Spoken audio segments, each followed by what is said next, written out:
Thank you very much. My topic for today is deep learning models for unbiased sequence-based PPI prediction plateau at an accuracy of 0.65, which just pretty much is already the main takeaway message. So that's an easy thing to take away from here.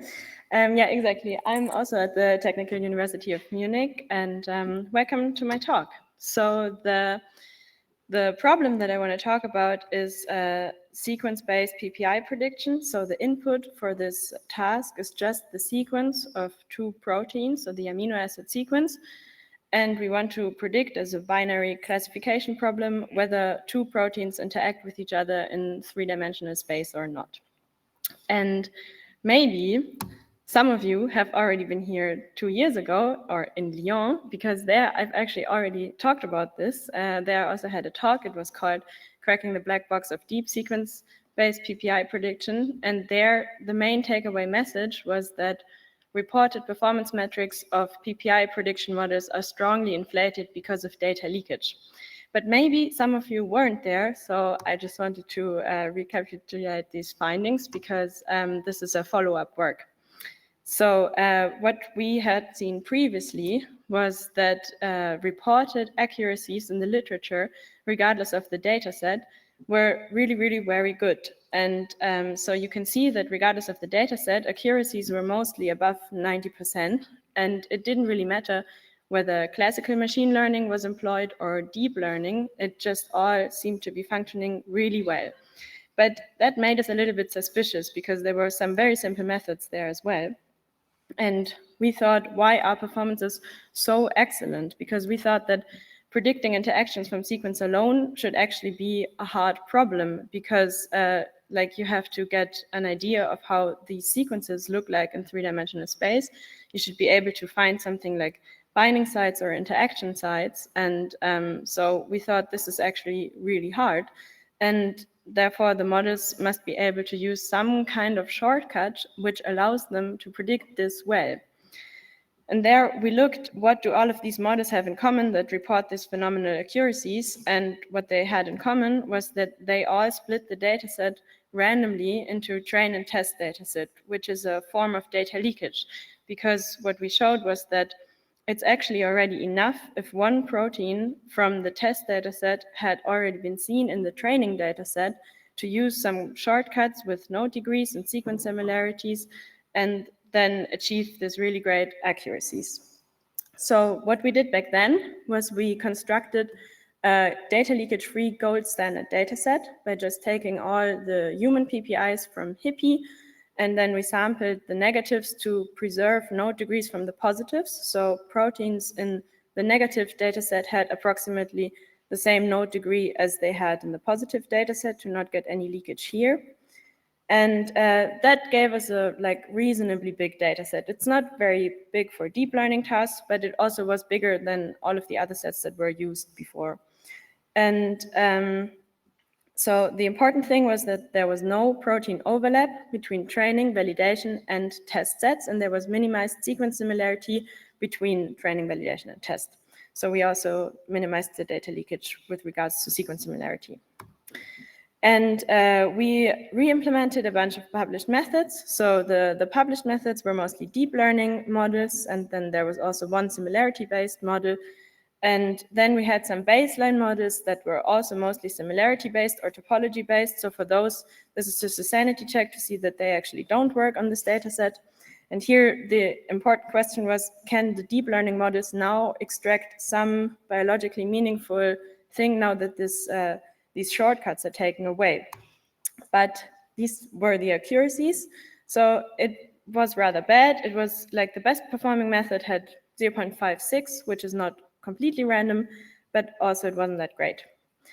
And that led us to a new question. Can we get better than 50% accuracy, which shouldn't be that bad?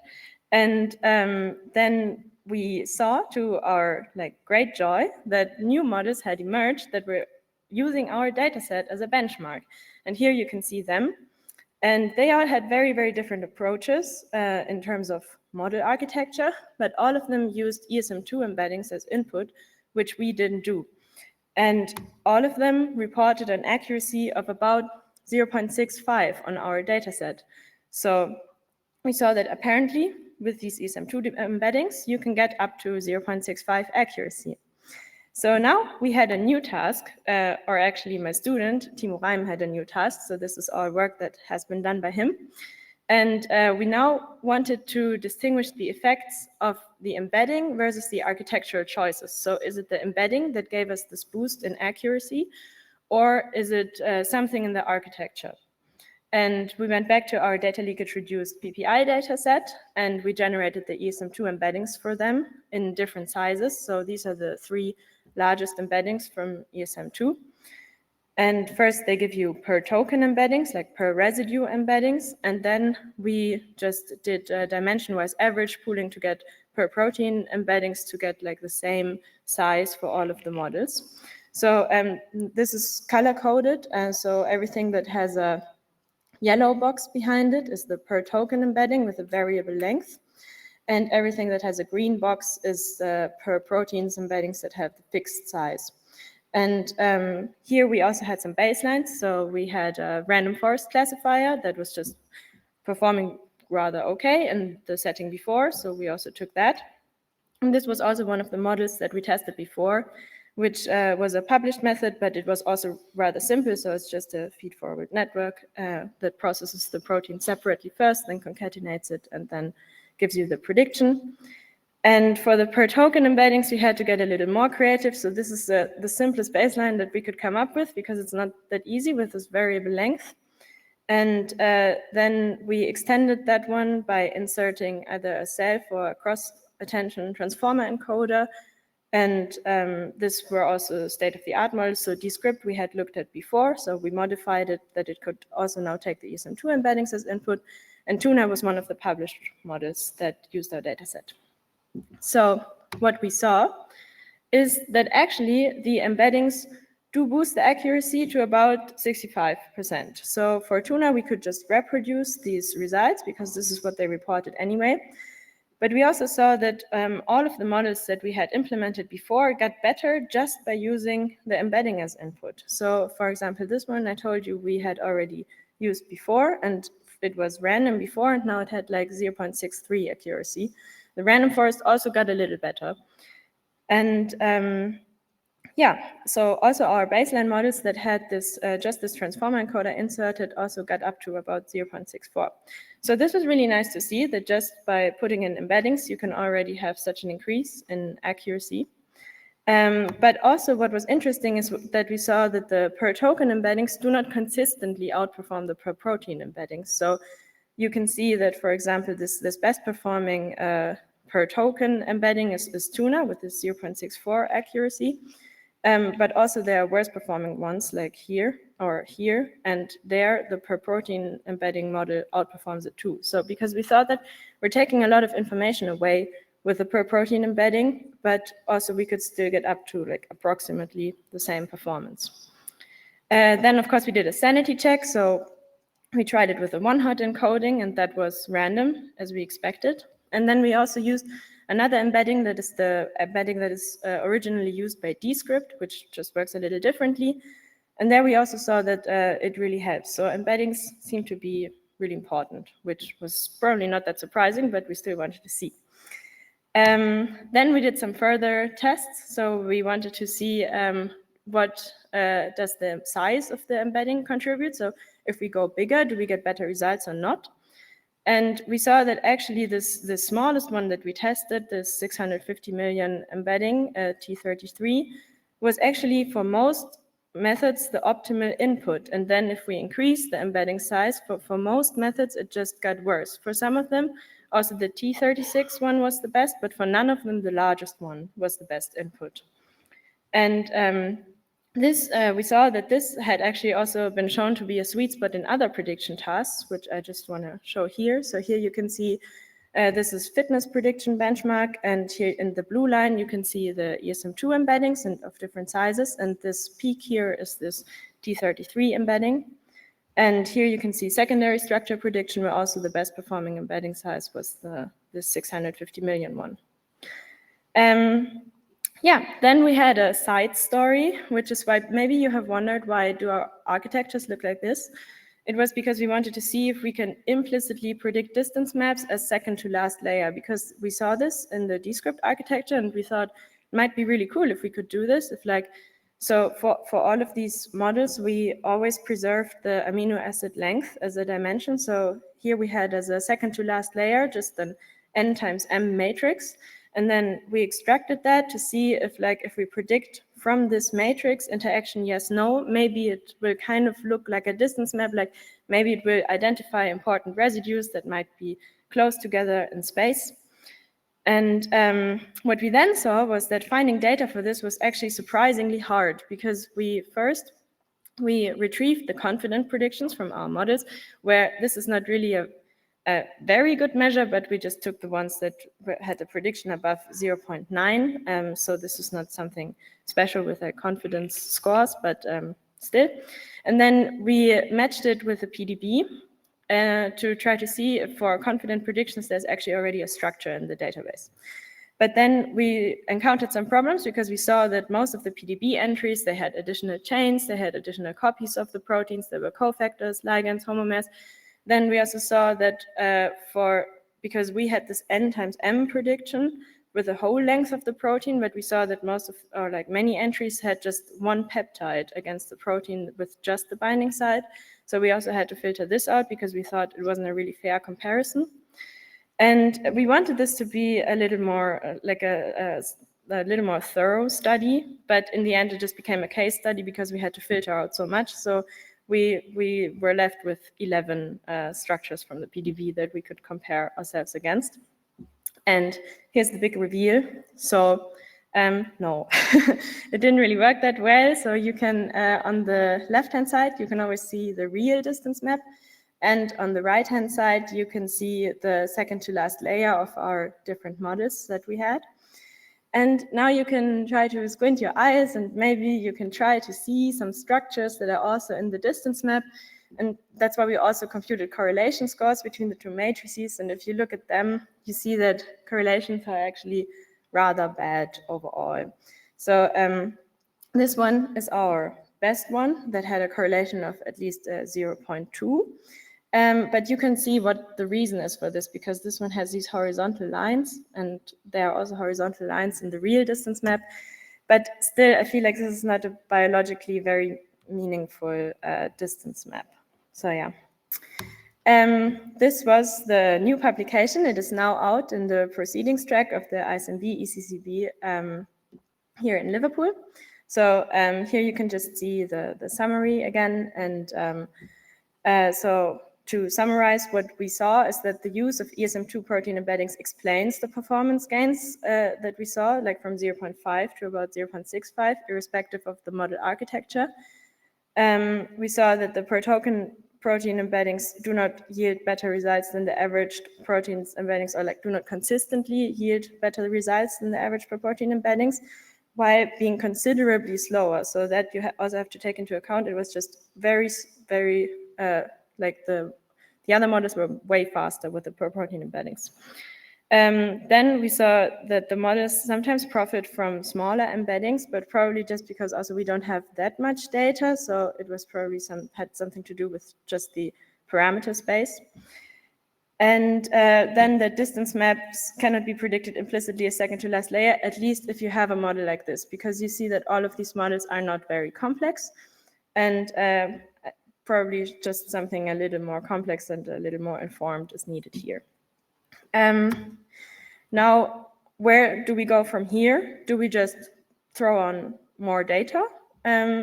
It's probably a valid take, because currently we just use the human PPIs from HIPPY, and I don't really see why we shouldn't use all sequences that we can get, like all PPIs. And then probably we can also make way nicer models. Then this is something that Anton is working on right now, who is also listening online. And so another idea is also that now with AlphaFold, we have all of the structure information actually predicted already available. And I really think we need this. So I think we should take this now that we have it and put it into this task, and then we probably get way better. We also have these multimodal embeddings now that are just not only sequence embeddings. And because we saw that embeddings are so important, we thought that maybe we could also just fine-tune the embeddings instead of training deep networks, because the embeddings worked so nicely. And this is just some reflections on the task itself, because this binary prediction interacting yes, no is not very interpretable, and that's not very nice. So maybe we should just move away from this and really predict the contact regions or specific interaction sites, because that could then also be validated more nicely.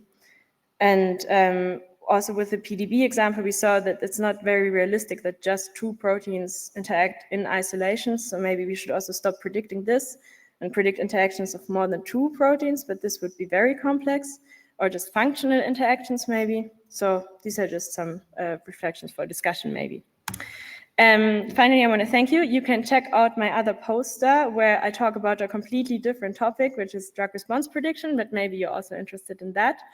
And I want you to support my colleagues too. Two of them have talks tomorrow and the day after tomorrow, and the rest have posters on very different topics. So probably there's something in it for you. And thank you to my colleagues, Daisy Bayo, who are over there, and most importantly to Team Reim, who did all of this work. So thank you.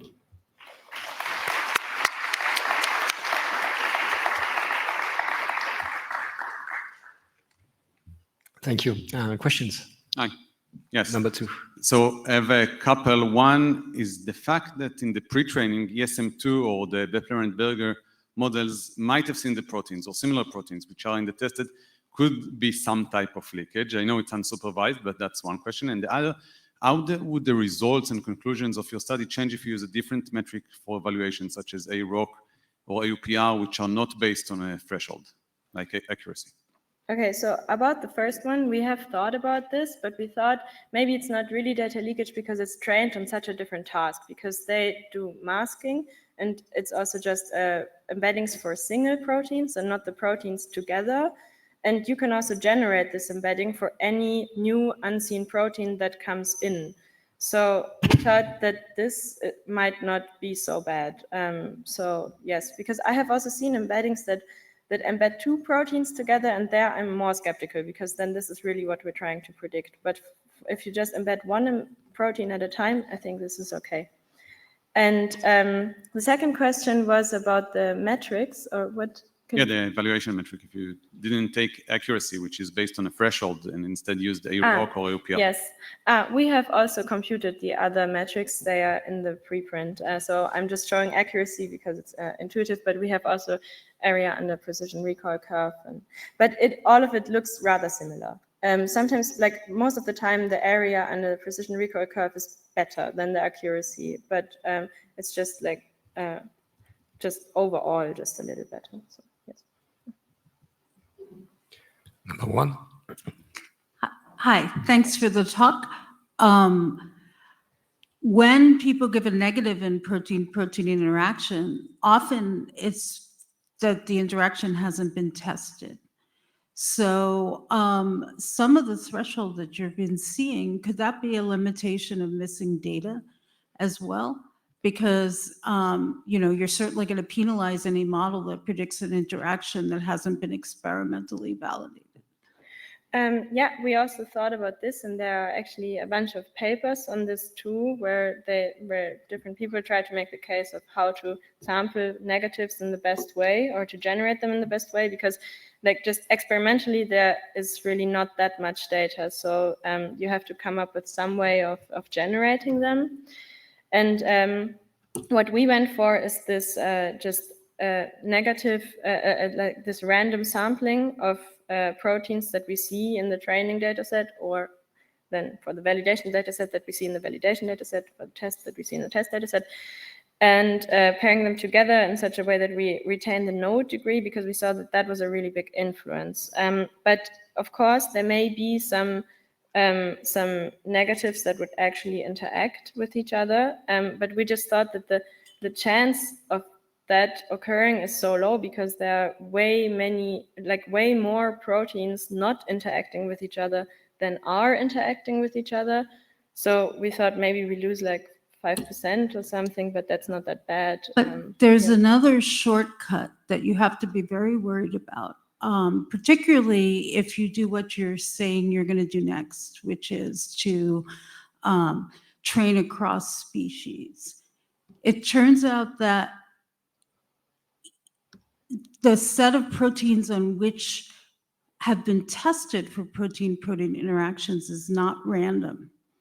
So having a positive, the model can actually learn which proteins are interesting to us.